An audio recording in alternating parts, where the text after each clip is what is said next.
안녕하세요. 반갑습니다. 날이 많이 춥죠. 지금 체감 온도가 영하 20도라고 하는데 특히 블랙아이스 조심해야 되겠습니다. 자, 그러면 오늘 진도 나가도록 하겠습니다.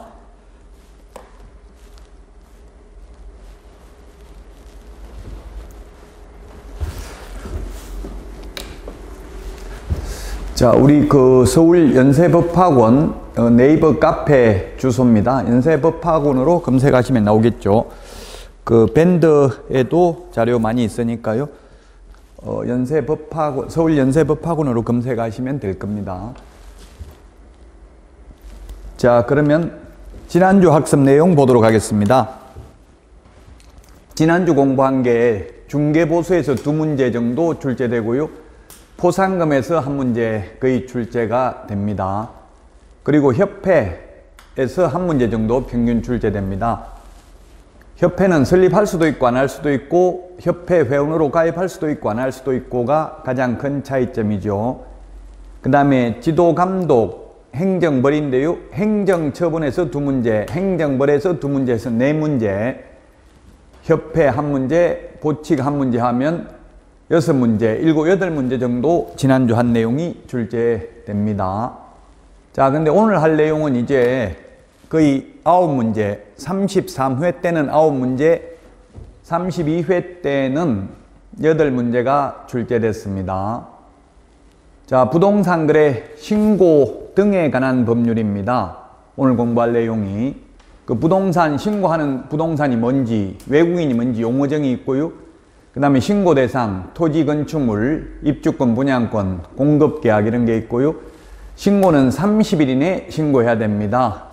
거래 당사자가 공동으로 신고를 해야 됩니다. 중개거래인 경우는 반드시 개업공개사가 신고해야 됩니다. 만약에 해제되었다 하더라도 30일 이내에 해제 신고해야 되고요. 그 다음에 검증체계 구축, 운영은 국토교통부 장관이 하고요. 검증체계에 의해서 검증을 하는 건 신고관청이 합니다. 위반시 제재. 거래하지도 않았는데 거짓으로 부동산 거래 신고하면 3천만 원 이하의 과태료, 거짓으로 부동산 거래 신고하면 5% 이하 과태료, 거래 대금 지급 증명 자료 외의 자료 제출을 안 하면 500만 원 이하의 과태료, 이런 내용들을 공부하고요. 그 다음에 주택임대차 신고 제도가 있습니다. 주택임대차 신고는 보증금 6천만 원 초과 또는 월차임 30만 원 초과하는 경우에만 신고를 하고요. 광역시 경기도에 있는 군지역만 신고하고 광역시 경기도가 아닌 군지역은 신고 대상이 아닙니다. 주택임대차 신고, 부동산 거래 신고, 해제 신고 모두 30일 이내에 신고합니다. 30일. 그 다음에 주택임대차 신고 위반하면 100만 원 이하의 과태료고요. 오늘 공부할 내용이 좀 많죠. 33회 때 무려 9문제, 32회 때 8문제가 출제됐습니다. 외국인 특례입니다. 특례라는 것은 특별히 예외죠. 예외. 우리나라 사람은 신고 안 해도 되는데 외국인의 경우에는 60일 이내에 신고해야 되는 게 있습니다. 물론 매매계약은 30일이고요. 매매를 제외한 교환계약, 증여계약 60일 이내에 신고해야 됩니다. 우리나라 사람의 경우에는 교환계약, 증여계약은 신고할 의무가 없죠. 그 다음에 계약 외의 원인, 상속, 경매 등의 경우도 6월 이내에 신고해야 되고 안 하면 100만 원 이하의 과태료고요. 그 다음에 허가받아야 되는 적이 있는데 허가는 신청하면 15일 이내에 허가 또는 불허가 처분해야 되고요. 허가 위반하면 2년 이하의 징역이나 2천만 원 이하의 벌금입니다. 그 다음에 토지거래 허가 제도인데요. 토지거래 허가구역 지정은 국토부 장관 또는 시도지사가 지정을 하고요. 지정하기 전에 도시계획위원회의 심의를 거쳐야 되고 5년 범위 내에서 지정합니다. 허가 대상은 일정 면적 초과하는 소유권, 지상권에 관한 유상계약이나 예약에 대해서 허가받아야 됩니다. 허가는 미리 받아야 되고요. 15일 이내 허가 또는 불허가 처분해야 되고요. 허가 안 받으면 무효입니다.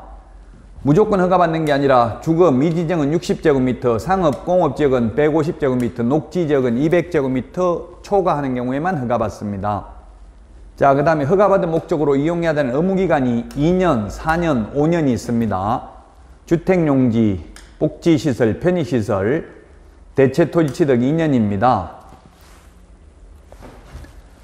현상 보존 5년이 되겠습니다. 사업용 토지 4년이고요. 허가 위반하면 무효고요. 2년 이하의 징역 또는 100분의 30에 상당하는 금액 이하의 벌금에 처합니다. 만약에 허가받은 목적으로 사용 안 하면 10% 범위 내에서 이행강제금을 부과합니다. 그 다음에 포상금 접수된 날로부터 2개월 이내 포상금 지급하고요. 시군구 재원으로 충당을 합니다. 자, 그러면 다시 이제 261페이지입니다. 기본서 261페이지 용어의정입니다. 261페이지는 법령의 구성이고요. 용어의정은 262페이지에 있죠. 262페이지. 262페이지에 보면은 2번 용어정의가 있습니다. 부동산, 양가로 1번 부동산 있죠? 부동산이란 토지 또는 건축물을 말하고요. 부동산 등이란 부동산 또는 부동산을 취득할 수 있는 권리를 말한다. 이 말은 즉 임목, 공장재단, 광업재단은 중개 대상물이지만 부동산 거래 신고 대상물은 아니라는 이야기입니다. 임목은 부동산 아닙니다. 신고하는 부동산은 아니라고요. 중개 대상물인 부동산에 해당되고요. 그래서 용어정의라는 것은 이 법에서만 쓰는 용어이지 국어사전적 의미가 아니라고 했습니다. 거래 당사자란 매수인과 매도인을 말한다. 매수인과 매도인을 말한다. 이 말은 매매계약만 부동산 거래 신고하고 교환계약이나 증여계약은 신고하지 않는다는 뜻입니다. 자, 임대차 계약 당사자란 임대인과 임차인을 말하며 외국인 등을 포함한다. 그래서 주택임대차 신고는 외국인도 해야 되는 거죠. 262페이지 용어정의 봤고요. 자, 그 다음에 263페이지 신고대상 계약입니다. 신고대상 계약. 자, 신고대상 계약 263페이지 박스 안에 있죠. 부동산이 뭐라고 했습니까? 토지, 건축물이라고 했고요. 그 다음에 부동산을 공급받을 수 있는 지위로 받을 수 있는 자로 선정된 지위, 즉 입주권, 분양권입니다. 입주권, 분양권, 매매계약 신고해야 됩니다. 매매계약. 그 다음에 공급계약인데요. 공급계약은 근공도시, 빈산주택, 근공도시, 빈산주택 이 8개 법률입니다. 8개 법률이 여기 있네요. 건축물의 분양에 관한 법률, 그 다음에 근공도시, 공공주택특별법, 도시개발법, 도시 및 주거환경정비법, 도시, 근공도시, 빈산주택, 빈집 및 소규모주택 정비에 관한 특별법, 산업입지 및 개발에 관한 법률, 택지개발촉진법, 주택법, 주택법 있죠, 주택법. 그래서 근공도시, 빈산주택 이 8개 법률에 의한 공급계약 부동산 거래 신고해야 됩니다. 건축법은 해당 사항 없죠? 건축법이 아니라 건축물의 분양에 관한 법률입니다. 근공도시, 빈산주택 8개 법률에 의한 공급계약 부동산 거래 신고해야 됩니다. 자, 그러면 부동산 거래 신고 절차를 보면 먼저 매매계약만 신고합니다. 매매계약만. 따라서 교환계약이나 증여계약은 신고 대상이 아닙니다. 매매계약만 신고하고요. 공급계약도 신고합니다. 공급계약, 근공도시, 빈산주택 8개 법률에 의한 공급계약도 부동산거래 신고해야 되고요. 계약일로부터 30일 이내에 신고를 해야 됩니다. 어디다가? 신고관청에 신고합니다. 누가 신고합니까? 거래당사자, 직거래인 경우 거래당사자, 계약일방 당사자가 국가 등인 경우에는 국가 등이 신고를 해야 되고요. 중개거래인 경우는 개업공개사가 신고를 해야 됩니다. 신고하면 지체 없이 신고필증을 발급하는데 신고필증을 발급받으면 금인받은 것으로 봅니다. 자, 그리고 만약 계약이 해제됐다면 해제 등이 확정된 날로부터 30일 이내 해제 신고를 해야 되고요.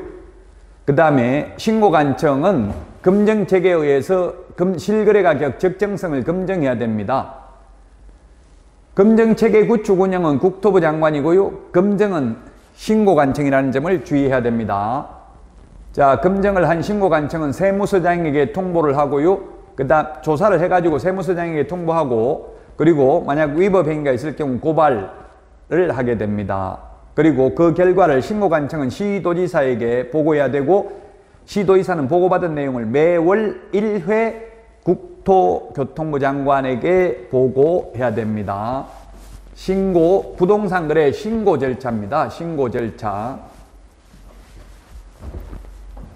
부동산 거래 신고 절차. 자, 그러면 신고 의무자입니다. 신고 의무자 등인데, 신고 기한은 계약일로부터 30일이죠. 잔금일로부터 소유권 이전 등기를 격려한 날로부터 30일 하면 X입니다.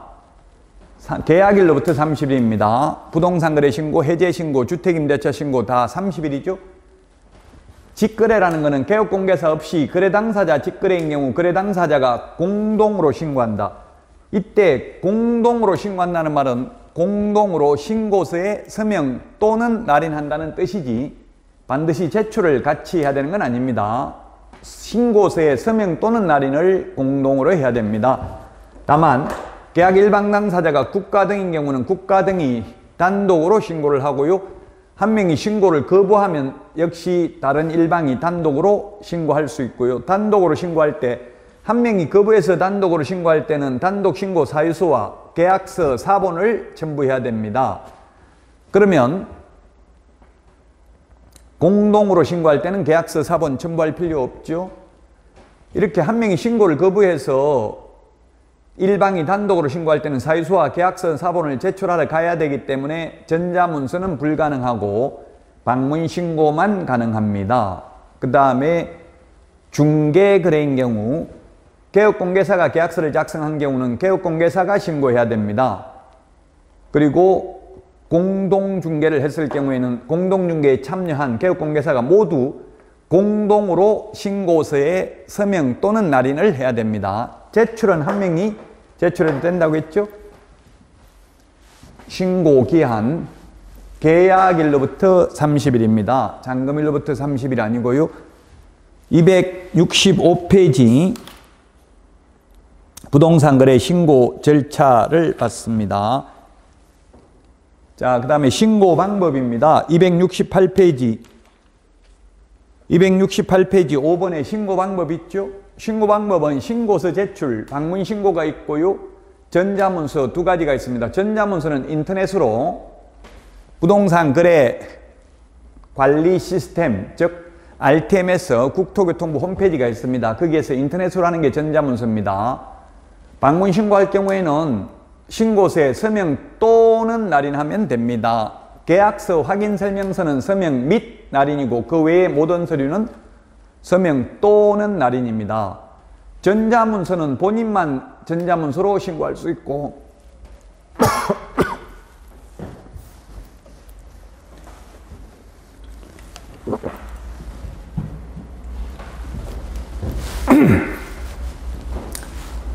전자문서는 대리인이 신고하는 것은 불가능합니다. 본인만 할 수 있습니다. 왜냐하면 인터넷상은 대리권 수여했는지 여부를 확인하기가 어렵습니다.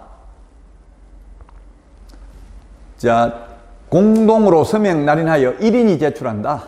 이거는 방문신고를 말하는 거죠. 1인이 제출하는 것은 전자문서는 뭐 인터넷으로 하니까 따로 제출을 하는 것은 없습니다. 그냥 인터넷에 빈칸 다 채워가지고 클릭만 하면 되죠. 이 방문신고할 때는 제출은 1인이 제출합니다. 서명 또는 날인은 공동으로 해야 됩니다. 신고하는 사람은 신분증을 제시해야 됩니다. 계약서는 제출하지 않습니다. 신분증을 제시해야 되는데 다만 인터넷으로 전자문서로 신고할 때는 공동인증서라고 하죠. 옛날에 공인인증서, 공동인증서 있으면 됩니다. 은행의 법용 공동인증서만 있으면 됩니다. 근데 방문신고는 신분증 제시해야 됩니다. 신고하러 가는 사람. 계약서는 제출 안 해도 된다고 했죠?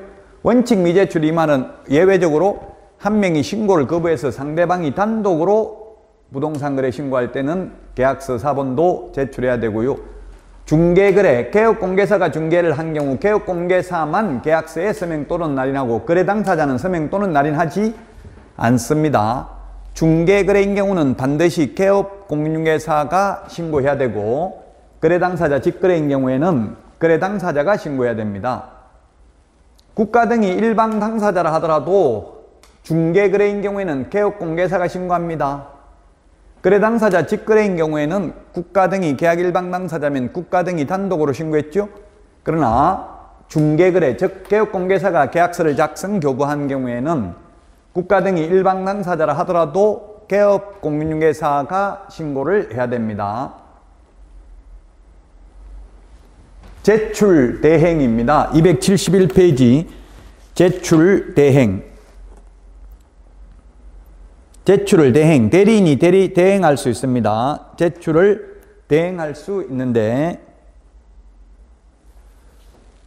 전자문서는 대리인이 제출하는 거 불가능하다고 했죠. 방문신고는 본인이 제출해도 되고 대리인이 제출해도 됩니다. 만약에 대리인이 제출할 경우에는 당사자를 대행하는 경우에는 자필 서명이 있는 위임장하고 신분증 사본을 제출해야 됩니다. 그 거래 당사자가 법인인 경우 법인 인감도장이 날인되어 있는 위임장하고 법인 인감증명서를 첨부해야 됩니다. 왜냐하면 법인은 신분증이 없고 법인은 자필할 사람이 없죠. 그래서 법인은 법적으로 사람 회사니까. 자, 그 다음에 개업공개사를 대행하는 것은 오직 소속 공인중개사만 가능하고요. 보조원은 대행할 수 없습니다. 제출 대행도 안 됩니다. 그리고 항상 부동산 거래 신고하는 사람 신분증만 있으면 됩니다. 제출을 소공이 대행, 소공이 소속 공인중개사죠. 소속 공인중개사가 제출을 대행하는 경우 소속 공인중개사 신분증만 있으면 됩니다. 개업공개사 위임장, 신분증 필요 없습니다. 실제 제출하는 사람, 대리인 신분증만 있으면 됩니다. 대리인이든 본인이든 신고하러 가는 사람 신분증은 반드시 제시해야 됩니다. 단 전자문서인 경우에는 공동인증서로 신분증에 가름할 수 있습니다. 자, 그 다음에 266페이지입니다. 신고해야 될 사항입니다. 266페이지 맨 밑에 박스에 있죠? 신고해야 될 사항. 저는 입자, 실종, 중개인, 기소 이렇게 9가지를 암기하려고 합니다. 자, 근데 입주계획, 자금조달계획 요게 이제 조금 뒷페이지에 바로 보면 있는데요. 이 9가지를 신고해야 되는데 1번, 2번은 공통적 사항이 아니고요. 3번부터 9번까지가 공통적 사항이죠. 그래서 266페이지 기본서에 보면 7가지인데 여기는 9가지 돼 있죠. 1번, 2번 입주계획, 자금조달계획 요거는 공통적 사항이 아닙니다. 자, 그러면 입주계획, 자금조달계획 요 두 개는 조정대상지역이나 투기과열지구는 모든 거래, 옛날엔 3억 이상이었는데 2020년 10월 27일 이후부터 모든 거래, 그 다음에 비규제지역이라고 하면 조정대상지역 투기과열지구가 아니면 개인은 6억 이상, 법인은 모든 거래, 자금조달계획, 실입주여부를 신고해야 됩니다. 그리고 증빙자료는 투기과열지구만 증빙자료 제출하면 됩니다. 투기과열지구는 금액과 상관없이 모든 거래입니다. 지금 현재 투기과열지구는 서울하고 과천, 광명, 분당 이런 데 일부 지역만 있는데 이 규제지역도 지금 2023년 상반기에 해제하겠다는 정책 방향을 발표했습니다. 서울 강남을 제외하고는 이제 곧 해제할 예정입니다. 어쨌든 지금 현재는 투기과열지구죠. 투기과열지구는 증빙자료 제출해야 됩니다. 증빙자료 제출을 제가 한번 계약을 해보니까 어려운 게 잔금을 아직 치르지도 않는데 부동산 거래 신고할 때 무슨 돈 가지고 잔금 치를 건지 통장, 잔액증명서 이런 걸 제출 미리 해야 됩니다. 그래서 이제 투기 목적으로는 취득하지 말라는 의미가 있었죠. 왜냐하면 옛날에는 집값이 자꾸 올라갔기 때문에 이런 규제를 할 수밖에 없었고 지금은 집값이 자꾸 내려가니까 이제 규제를 서서히 풀고 있죠. 연착륙을 하기 위해서. 경착륙하면 안 되니까요. 급격하게 떨어지면 안 되잖아요. 가격이 어떻게 해야 돼요? 올라갈 때도 서서히. 우리 부동산 가격은 보면 장기적으로 보면 우상향입니다. 올라가긴 올라가는데 아마 지금 이 내려가고 있을 가능성이 많죠. 이렇게 내려갔다 올라갔다 하는데 서서히 해야지 갑자기 급격하게 떨어져 버리면 경제의 충격이 굉장히 큽니다. 자, 어쨌든 지금 266페이지는 공통적 사항인데요. 267페이지 양가로 3번에 보면 추가로 해야 되는 게 있습니다. 그래서 실입주여부, 자금조달계획의 경우는 조정대상 투기과열지구는 모든 거래, 모든 거래라는 것은 금액과 상관없습니다. 비규제지역은 개인은 6억 이상, 법인은 모든 거래, 법인 1인 기업 페이퍼 컴퍼니 만들어 가지고 법인이 투기하는 게 많이 적발돼 가지고 이렇게 법인에 대해서는 규제를 하고 있죠. 자, 그 다음에 토지 취득 자금 조달 계획입니다. 267페이지 맨 밑에 나와 있죠. 토지 취득 자금 조달 계획. 자, 그러면 이 법을 보면 우리는 어디다가 투자를 해야 되겠어요? 주택이나 지금 토지가 돈이 된다는 이야기죠. 돈이 되는 거는 규제를 하고 있죠. 돈 안 되는 거는 규제를 안 하죠. 돈 안 되는 게 뭡니까? 지금 오피스텔, 상가, 생활형 숙박시설 이런 것들은 돈이 안 되기 때문에 특별히 규제를 하고 있지 않습니다. 자금조달 계획서도 제출할 필요 없습니다. 자, 토지의 경우는 지분거래, 비지분거래가 있는데 먼저 비지분거래, 지분거래가 아닌 경우 비지분거래는 지분이라는 건 뭡니까? 우리 기획부동산에서 지분거래를 많이 하잖아요. 뭐 몇 분은 몇 해가지고 한 필지의 토지를 분필이 안 되니까 여러분들이 아마 인터넷에 청계산 기획부동산 치보면 청계산 기획부동산 이런 거 한번 치보시면 이 청계산 거의 산꼭대기까지 한 필지의 토지를 수천 명에게 그 분양을 한 사례가 있었습니다. 이렇게 기획부동산이 지분거래를 많이 하니까 지분거래에 대해서는 더 규제를 강화했습니다. 자, 지분거래인 경우에는 수도권 등의 경우, 수도권, 광역시, 세종시의 경우에는 지분거래면 금액과 상관없이 자금조달계획서를 제출해야 됩니다. 그 다음에 수도권 외의 경우에는 실거래 가격 6억 이상인 경우 자금조달계획 제출합니다. 그 다음에 비지분거래인 경우 수도권, 광역시, 세종시에서는 1억 원 이상, 비지분거래는 금액과 상관없이, 그 다음에 수도권 외의 지역에 소재하는 토지의 경우는 6억 이상 토지를 취득하는 경우에 자금조달계획서를 제출해야 됩니다. 그래서 토지와 주택에 대해서만 규제를 하고 있고 앞에서도 말씀드렸지만 상가, 오피스텔, 생활형 숙박시설에 대해서는 이런 규제가 없습니다. 건축법상 사용승인받은 건축물이 있는 필지 가격은 제외한다. 즉 토지라고 하면 나대지를 말하는 겁니다. 왜냐하면 주택이 있는 거는 주택 취득자금조달계획을 제출하고 상가나 오피스텔이나 생활형 숙박시설이 있는 것은 규제하지 않겠다는 이야기입니다. 거래가 투기하는 사람이 없기 때문에 그렇죠. 자, 그 다음에 267페이지 위에 보면 법인이 주택거래계약을 체결한 경우 추가 신고를 해야 되는 사항입니다. 법인이 투기하는 경우가 많았죠. 저도 그 옛날에 중개업을 할 때 보니까 손님이 왔는데 장모님이 회장이고요, 사위가 사장이고 아들이 상무인가 전문가 그렇더라고요. 왜 아들한테 안 주고 이제 사위한테 오히려 대표이사를 맡겼던데요. 그러니까 가족이 전부 다 임원들인 거예요. 그럼 전부 다 차 타고 와가지고 예를 들면 비용도 유지비, 차량 유지비 이런 거 전부 다 법인 자금에서 거의 다 비용으로 처리되겠죠. 그러면 세금 낼 게 거의 없어요. 법인세를 내는데 오히려 법인이 남는 게 없으면은 비용을 다 써버리고 나면 세금 낼 게 없죠. 일반 개인은 양도소득세를 내지만 법인은 법인세를 내잖아요. 그래서 법인세를 내기 때문에 세금을 줄이려고 그 돈이 많은 경우에 양도차익이 많고 집이 많은 사람은 법인 설립해가지고 법인 명의로 많이 취득을 하더라고요. 현실적으로 보니까. 그래서 이제는 법인들을 규제하기 위해서 법인이 취득하려면 법인 등기 현황, 그 다음에 거래 상대방이 법인의 임원 또는 임원과 친족관계인지 여부, 거래 당사자 중 국가 등이 포함되어 있거나 거래계약이 공급계약, 분양권인 경우는 제외한다. 예, 이게는 뭐 국가 등이 포함되어 있으면 국가가 속이지는 않기 때문에 그렇죠. 공급계약도 아파트 분양가 딱 나와 있으니까 이거는 뭐 속이기는 어렵겠죠. 그래서 이런 거는 법인 등기 현황 제출 안 해도 되는 거고요. 그 다음에 주택 취득 목적 및 취득 자금에 관한 사항, 법인이 주택 매수자인 경우에 거래 대상인 주택의 취득 목적, 그 다음에 주택 취득 자금조달 계획, 법인은 무조건 자금조달 계획 제출하라고 했죠. 금액과 상관없이. 개인의 경우는 비규제적은 6억 이상이었잖아요. 그 다음에 지급 방식, 투기과열지구는 증명 자료 제출을 해야 됩니다. 그리고 임대 등 거래 대상 주택의 이용 계획, 어떻게 이용할 건지, 법인이 직접 들어가서 사는 경우는 거의 없겠죠. 뭐 법인의 본사 이런 거 아니면 상가 아니면.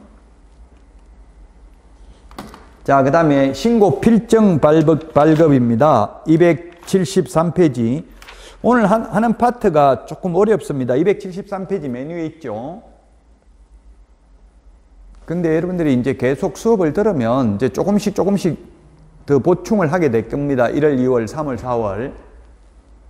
그래서 내가 다 안다고 생각하더라도 끝까지 수업 들어야 되고요.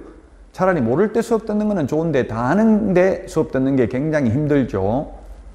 자, 신고 내용 확인 후 신고인에게 신고 필정을 지체 없이, 옛날엔 즉시였는데요. 2017년에 지체 없이로 바뀌었습니다. 즉시는 민원 처리에 관한 법률에 의하면 3시간 안에, 3근무시간 안에 처리해야 되는 걸 즉시, 지체 없이는 상당한 이유 없이 지체하면 안 될 때 지체 없이라는 표현을 씁니다. 2번, 매수인은 신고 필정을 발급받은 때에는 계약서 검인받은 것으로 봅니다. 그리고 법인의 경우 법인 신고서, 즉 자금조달계획서 등이 제출된 때 부동산 거래 신고 필정을 발급합니다. 그리고 전자계약 시, 즉 인터넷으로 부동산 거래 전자계약 시스템으로 계약서를 작성한 경우 부동산 거래 신고서를 제출한 것으로 봅니다. 따로 부동산 거래 신고서 제출할 필요 없습니다. 자, 그 다음에 해제 신고입니다. 해제 신고. 해제 등이 확정된 날로부터 30일 이내, 옛날에는 해제 신고 할 수 있었다, 할 수 있다 였는데 지금은 하여야 한다로 바뀌었습니다. 소위 자전거래를 방지하기 위한 것이다, 이런 걸 밝혔습니다. 자전거래. 국토부에서 개정 이유를 자전거래 방지. 자전거래라는 게 주식에서 쓰는 용어랍니다. 저도 주식은 안 해서 잘 모르기는 한데요. 뭐 예를 들면 주식을 100주를 매도 주문하고 100주를 매수 주문하면 200주가 거래된 것처럼 나오지만 실질적으로는 100주 팔고 100주 사기 때문에 거래 하나도 안 된 거죠. 근데 모르는 사람이 보면 이거 거래가 활발하게 되구나 이렇게 생각하고 투자를 하려고 할 거 아니에요. 그 마찬가지 부동산도 예를 들면 10억짜리 부동산을 팔려고 이걸 갖다가 거짓으로 15억의 부동산 거래 신고를 하는 거예요. 15억의 신고를 했다가 해제 신고를 안 해버리는 거예요. 실제 돈 주고 받는 것도 아니고. 그러면 그게 거래 사례로 남아가지고 손님 오면 이거 한 달 전에 15억에 거래됐다, 내가 금매로 13억에 팔겠다 이렇게 해버리면 매수인이 2억 싸게 산 줄 알고 사버릴 수 있잖아요. 그렇게 사서 보니까 오히려 시세가 10억밖에 안 한다든가 이렇게 하면 불측의 피해를 입겠죠. 그래서 이제 계약이 깨졌으면 해제 신고해야 됩니다. 옛날에는 할 수 있었다, 지금은 해야 된다, 반드시. 자, 해제 신고 의무는 거래 당사자가 공동으로 신고해야 되고요. 안 하면 500만 원 이하의 과태료. 해제 신고 안 하면 거래 당사자만 처벌받습니다. 개업 공인중개사는 처벌받지 않습니다. 한 명이 신고를 거부하면 입증서류 그리고 단독 신고 사유서를 첨부해서 단독으로 신고할 수 있습니다. 일방이 국가 등인 경우에는 국가 등이 해제 신고 하여야 한다가 아니라 할 수 있습니다. 앞에서 부동산 거래 신고는 국가 등이 해야만 합니다. 그러나 해제 신고는 오직 거래 당사자에게만 의무가 있고 국가 등이나 개업공개사는 해제 신고 할 수 있을 뿐이지 하여야 하는 것은 아닙니다. 제출 대행, 부동산 거래 신고든 해제 신고든 모두 제출 대행 가능합니다. 거래 당사자를 대행할 수도 있고요. 개업공개사를 대행할 수도 있습니다. 개업공개사 대행은 소속 공개사만 가능하다고 했죠. 보조원은 안 되고요. 자, 그 다음에 전자계약, 부동산 거래 전자계약 시스템을 통해서 전자계약을 체결하면 부동산 거래 신고, 해제 신고, 주택임대차 신고 따로 할 필요 없습니다.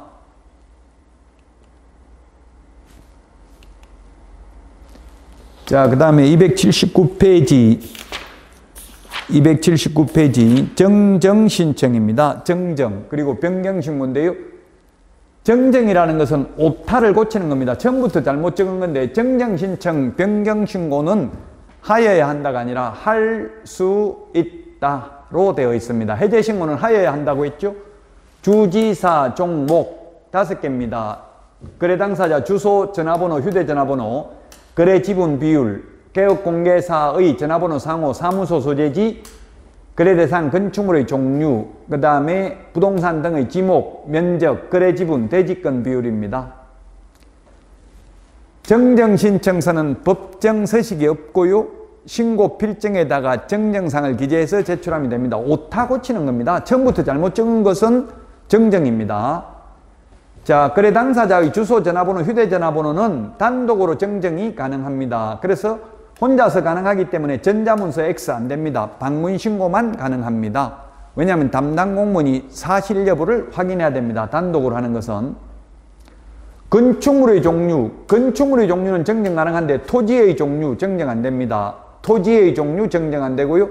부동산, 소재지, 지번, 성명, 주민등록번호 정정 불가능합니다. 계약의 본질적 내용은 정정이 안 됩니다. 그러면 만약에 주민등록번호를 잘못 적었으면 어떻게 해야 됩니까?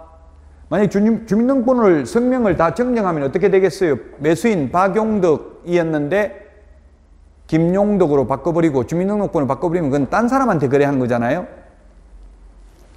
예를 들면 제가 샀다가 다른 사람한테 다시 되팔고 그러면 양도소득세, 취득세 내야 되는데 바로 맨 마지막 매수한 사람 중간 생략 등기로 악용될 수 있잖아요. 그래서 계약의 본질적 내용은 정정이 안 됩니다. 그래서 제가 그러면 만약 주민등록번호 잘못 적었으면 어떻게 해야 되냐 물으니까 국토부에서는 해제 신고하고 새로 부동산 거래 신고를 하랍니다.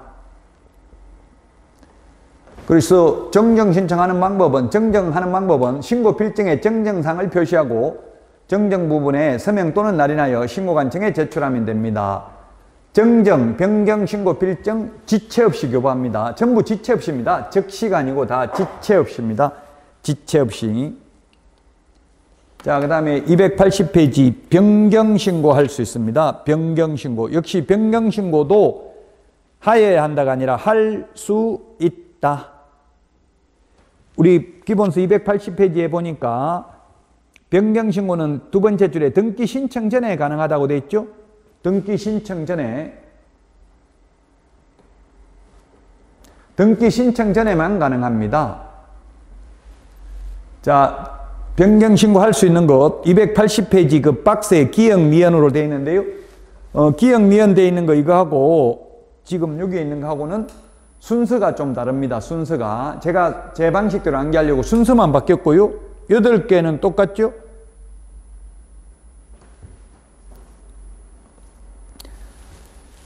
거래 지분 비율, 거래 지분. 그 우리 교재에는 거래 지분 비율, 거래 지분을 동그라미 기역에 같이 해놨기 때문에 7개로 되어 있고 저는 8개로 되어 있습니다. 내용은 똑같습니다.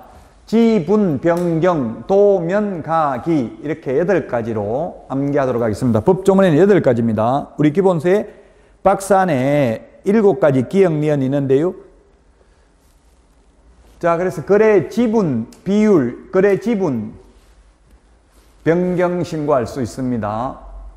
그 다음에 공동매수의 경우 일부 매수인의 변경, 일부가 제외되는 경우만 해당되고 일부가 추가되는 경우에는 해당되지 않습니다. 우리 기본서에는 거기에 박스 안에 비읍에 제외라고 표시되어 있죠. 제외되는 경우만 해당되고 추가되는 경우는 안 된다. 즉 공동매수인이 3명에서 2명으로 변경은 가능합니다. 만약에 3명이었는데 2명으로 변경은 가능하지만 4명으로 1명 추가하는 건 안 됩니다. 자, 그 다음에 부동산 등이 다수인 경우 일부 부동산 등의 변경, 역시 제외되는 경우만 해당되고 추가되는 경우는 안 됩니다. 중도금 및 잔금 지급일, 부동산 등의 면적, 가격, 공급가액, 옵션 비용도 변경은 가능한데 단 요거는 단독으로 변경 가능하므로 전자문서는 안 된다. 공급가액, 옵션 비용은. 우리 아파트 분양받으면은 옵션, 발코니 확장, 요즘 분양하는 아파트는 뭐 발코니 확장을 안 하면 안 되도록 돼 있죠. 그래서 꼼수를 많이 쓰더라고요. 발코니 확장 비용이 500만 원부터 심지어 5천만 원까지 받는 데도 있더라고요. 실제로는 발코니 확장하는 게 돈이 많이 들어가진 않겠죠. 왜냐면 어차피 발코니를 만들어야 되는데 그렇게 돈이 들어가진 않는데 사실상 분양가를 편법으로 비싸게 받는 방법이더라고요. 요즘 보니까요. 자, 어쨌든 공급가액 또는 옵션 비용, 선택 품목이에요. 옵션 비용. 뭐 요즘은 인덕션 뭐 이런 거 다 선택할 수 있죠. 빌트인, 냉장고 이런 거 다 선택할 수 있습니다. 요거는 단독으로 변경 가능하므로 전자문서는 안 된다. 계약 조건이나 기한인데요. 지분 변경, 도면 가기 8개 정정 신청할 수 있다. 우리 기본서 280페이지 박스에 있는 내용인데요. 박스는 7가지로 되어 있지만 그 기역에 보면 거래 지분, 비율, 거래 지분 2개가 같이 되어 있습니다. 그래서 7개고 저는 8개입니다. 지분 변경, 도면 가기. 거래 당사자 또는 개업공개사가 신고서에 서명 또는 날인하여 신고관청에 제출하면 됩니다. 하여야 하는 게 아니라 할 수 있습니다. 280페이지 양가로 3번에 동그라미 1번에 있죠?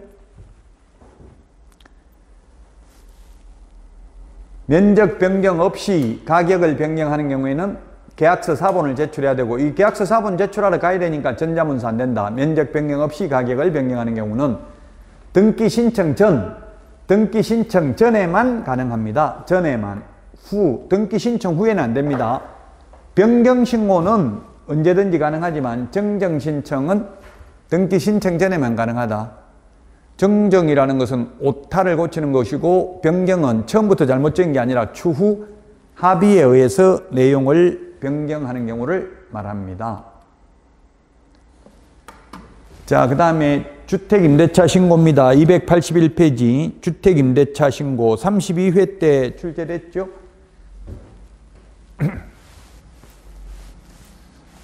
지금 윤석열 정부에서 어제 2023년 부동산 정책 방향을 발표를 했는데요. 거기에 보니까 주택임대차 3법 중에서 2법을 국민적 공감대를 확보해서 개정하겠다는 취지로 해놨더라고요. 그 임대차 3법 중에서 2법이면 이 주택임대차 신고 요거는 개정하지 않겠다는 이야기입니다. 요거는 그대로 가고요. 2법이 뭐가 있습니까? 계약갱신요구권, 전월세 상한제 요 2개는 개정을 검토할 것 같더라고요. 근데 이 법을 개정하는 거는 이제 국회 통과돼야 되니까 앞으로 지켜봐야 되겠죠. 자, 그러면 주택임대차 신고, 주택임대차입니다. 주택만 임대차 신고하지 상가 임대차 신고 안 합니다. 오피스텔의 경우에는 주택으로 사용하면 주택입니다. 이때 주택이란 주택임대차보호법상 주택입니다. 그래서 주택임대차보호법상이란 사실상 주택으로 사용하면 신고해야 됩니다. 수도권 광역시 외 군지역을 제외한 전국입니다. 수도권 광역시를 제외한 군지역은 신고 대상 아닙니다. 함양군, 거창군, 산청군 이런 데는 신고 대상 아닙니다. 가평군, 청평군은 경기도니까 신고 대상입니다. 보증금 6천만 원 초과, 월차임 30만 원 초과하면 신고해야 됩니다. 둘 중에 하나만 해도 신고해야 됩니다. 그래서 요즘 보니까 현업에서 월세 30만 원, 관리비 30만 원 이렇게 꼼수로 많이 계약을 하더라고요. 그래서 정부에서도 이걸 또 앞으로 대책이 나올 가능성이 있어요. 그냥 월세를 60만 원 하면 신고해야 되지만 이거는 월세는 30만 원이고 관리비가 30만 원이니까 신고할 필요 없고, 이런 경우 이제 나중에 임대소득세 낼 때도 뭐만 하면 되고, 이게 월세만 하면 되고 관리비는 다 비용으로 들어가는 거잖아요. 그럼 세금도 탈세할 가능성이 있고 이런 꼼수를 많이 부리더라고요. 그러면 부동산 거래 신고도 안 해도 되고요. 그래서 관리비 30만 원 받으면 안 된다는 법은 없습니다. 미리 30만 원이라고 말했다면 이걸 처벌하기는 좀 어렵습니다. 현실적으로.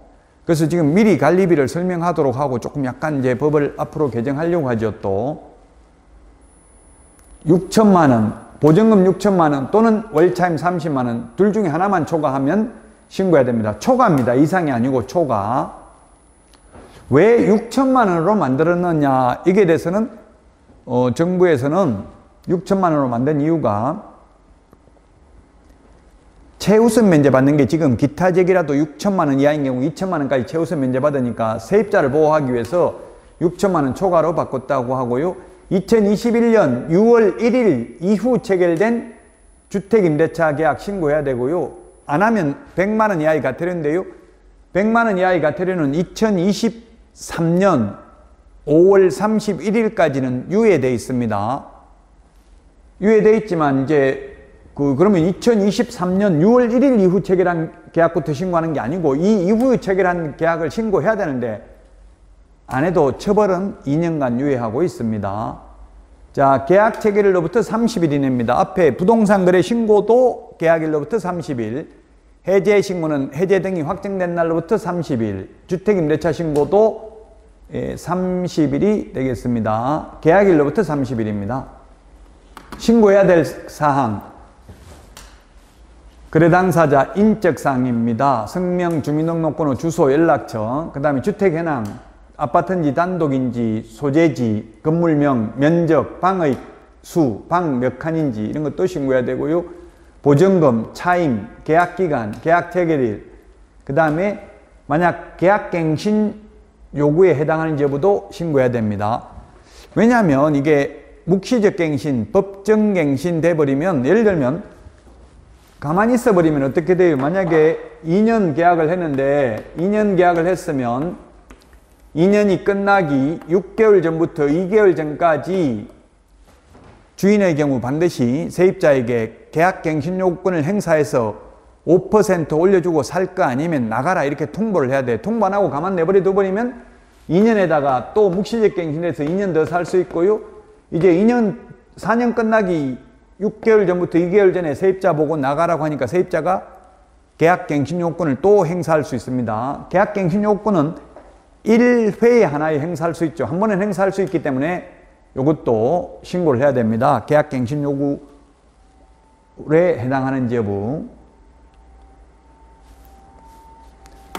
자, 주택임대차 신고 절차입니다. 주택임대차입니다. 주택임대차보호법상 주택입니다. 주택임대차 계약 체결한 날로부터 30일 이내에 신고관청에 신고해야 됩니다. 당사자 공동으로 신고해야 됩니다. 만약 국가 등이 일방 당사자면 국가 등이 신고해야 됩니다.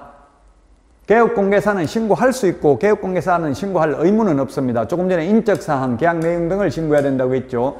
신고하면 지체 없이 신고 필증을 신고관청이 발급을 하고요.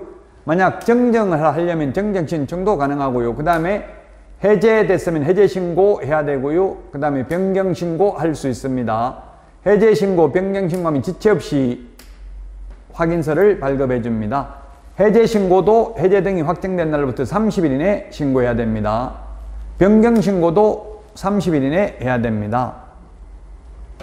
자, 전입 신고하면 주택임대차 신고한 것으로 봅니다. 단, 그 대신에 전입 신고할 때 계약서 원본을 첨부해야 되고요. 그 다음에 민간임대주택 특별법에 의한 민간임대주택 사업자입니다. 이거는 뭐냐면 임대사업자라고 하면 이건 두 가지 요건을 갖춰야 돼요. 시군구에 임대사업자 등록을 하고 또 세무서에 사업자 등록을 한 경우가 되겠습니다. 세무서에만 사업자 등록하고 시군구에 임대사업자 등록을 안 하면 여기서 말하는 임대사업자 아닙니다. 여기서 말하는 임대사업자란 민간임대주택 특별법에 의한 민간임대주택을 말합니다. 민간임대주택 특별법에 의한 민간임대주택은 가장 큰 특징이 뭡니까? 지금 10년은 임대를 해야 되는데 10년 동안 세입자 바뀌더라도 1년에 최대 5%밖에 못 올립니다. 그리고 보증보험 가입해야 됩니다. 의무적으로. 그리고 표준계약서 반드시 사용을 해야 됩니다. 그런 규제가 까다로운 대신에 그 대신에 세제 혜택을 주죠. 취득세, 재산세, 종부세, 양도소득세 혜택을 주기 때문에 월세를 5%만 올리더라도 주인의 경우에는 오히려 더 임대사업자 등록을 하는 게 유리하죠. 그 임대사업자는 민간임대주택 특별법에 의한 임대사업자는 민간임대주택 특별법에 의해서 신고해야 됩니다. 또는 공공주택 특별법에 의한 LH, SH 이런 경우도 관련법에 의해서 신고를 하면 부동산 거래 신고 등에 관한 법률상 주택임대차 신고한 것으로 봅니다. 그리고 주택임대차 신고를 하면 확정일자 받은 것으로 봅니다. 그리고 금지행위, 금정체계, 조사 등은 부동산 거래 신고 제도를 그대로 그대로 적용한다는 이야기입니다. 준해서 적용한다, 준용, 적용 같은 말입니다. 자, 주택임대차 신고는 계약일로부터 30일이고요. 직거래면 거래 당사자가 신고해야 되고요. 한 명이 거부하면 상대방이 단독으로 신고할 수 있고 단독으로 할 때는 증명자료와 사유서를 제출해야 되고요. 계약 일방 당사자가 국가 등인 경우는 국가 등이 단독으로 신고해야 되고요. 중개거래인 경우는 개업공인중개사가 신고할 의무는 없고 다만 신고할 수 있습니다. 그 다음에 변경, 해제 확정된 날로부터 30일 이내에 신고해야 되고요. 신고관청에 신고해야 됩니다. 그러나 읍면 동장에게 위임되어 있기 때문에 그냥 동사무소에 가서 전입 신고할 때 임대차 계약서만 가져가면 주택임대차 신고한 것으로 보고요.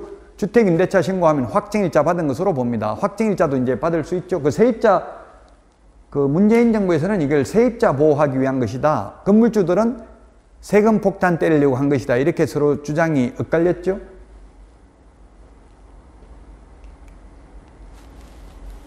자, 주택임대차 신고 방법입니다. 신고 방법. 방문 신고는 본인 또는 대리인이 갈 수 있습니다. 전자문서는 대리인은 안 되고요. 본인만 가능합니다. 전자문서는 인터넷에서 부동산 거래 관리 시스템 RTMS에서 그냥 입력만 하면 됩니다. 본인만 가능합니다. 본인만 가능하다고 하니까 어떤 분 질문하더라고. 나는 실장인데 내가 다 했는데 이러더라고요. 실장이 다 했지만 그거는 개업공개사 이름으로 아이디 로그인 했기 때문에 개업공개사가 한 것으로 인정됩니다. 자, 신분증 제출해야 됩니다. 제시해야 됩니다. 단 인터넷으로 전자문서로 하는 경우는 공동인증서로 신분 확인을 하면 됩니다. 일방 제출입니다. 한 명이 신고서에 서명 또는 날인 후 임대차 계약서와 계약 체결 사실 입증 서류를 첨부해서 신고관청에 제출한 경우 거래 당사자, 계약 당사자가 공동으로 제출한 것으로 봅니다. 임대차 계약서와 계약 체결 사실 입증 서류인데 계약서 미작성 시에만 입증 서류 제출해야 되고 계약서 작성했으면 계약서를 첨부하면 됩니다. 계약을 반드시 임대차 계약을 문서로 해야 되는 건 아니죠. 구두로 할 수도 있죠. 이론적으로는. 현실적으로는 문서로 합니다만은. 자, 그 다음에 계약서 제출입니다. 신고사항 기재한 서명 날인된 계약서 제출 시 주택임대차 신고를 제출한 것으로 봅니다. 그래서 동사무소에 가서 그냥 임대차 계약서 가져가서 전입신고하면 주택임대차 신고한 것으로 보고 주택임대차 신고하면 확정일자 받은 것으로 봅니다. 전자계약 작성하면 전자계약서 쓰면 부동산거래 신고, 해제신고, 주택임대차 신고 모두 할 필요 없습니다. 인터넷으로 전자신고하면 285페이지입니다. 어제입니다. 어제. 전입신고하면 주택임대차 신고한 것으로 봅니다. 이 경우 주택임대차 계약서 또는 주택임대차 신고서 제출을 해야 되는데 계약서가 없는 경우에는 임대차 신고서를 제출해야 되고요.